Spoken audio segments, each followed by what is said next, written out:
ان تقرض اللہ قرضا حسنا، آپ مجھے بتائیے اس سے بڑی کوئی بات ہو سکتی ہے؟ اللہ قرض مانگ رہا ہے، اگر اللہ کو قرض دو گے تو وہ تمہیں بڑھا کے لٹائے گا۔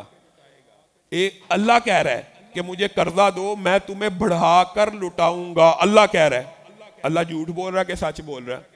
اللہ کو قرضے کی ضرورت ہے؟ اللہ کو قرضے کی بھی ضرورت نہیں ہے۔ اللہ تعالیٰ صرف آپ کو دیکھ رہا ہے کہ آپ اپنے اعزاء و اقارب اور معاشرے کی یتیموں اور بیواؤں کے لیے کیا کر رہے ہیں۔ اسی لیے رسول اللہ صلی اللہ علیہ وسلم نے فرمایا تھا کہ بیواؤں اور یتیموں کے لیے باغ دوڑ کرنے والا جہاد فی سبیل اللہ کی طرح ہے، اور دن کے روزے دار سے بہتر ہے، اور پوری رات کے قیام کرنے والوں سے بہتر ہے۔ یہ جو دین کے ادارے ہیں آپ ان کو چھوٹی بات سمجھتے ہیں؟ جہاد فی سبیل اللہ سے بہتر ہے یتیموں کی کفالت، بیواؤں کی کفالت۔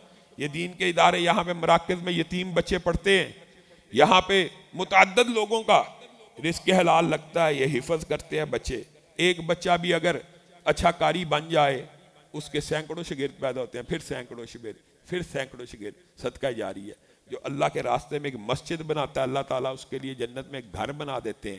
اور یہ بندہ سوچتا ہے یار پوری مسجد تو میں بنا ہی نہیں سکتا، تو رسول اللہ صلی اللہ علیہ وسلم نے فرمایا جو مسجد میں صرف اتنا حصہ ڈالتا ہے جتنا کسی پرندے کا گھونسلہ ہے، 1 فٹ بھی نہیں بنتا، 6 انچ لگا لو، 3 انچ کے گھونسلے بھی موجود ہوتے ہیں۔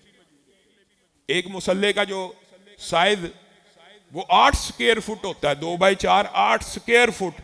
یہ کم از کم ایک مسلح کے اوپر جس کے اوپر انسان نمازی، اس کی قیمت جی 60,000 ہے۔ 60,000 بھی کسی غریب کے پاس نہیں ہے، وہ کیسے ایک مسلح ہی کی جگہ خریدے؟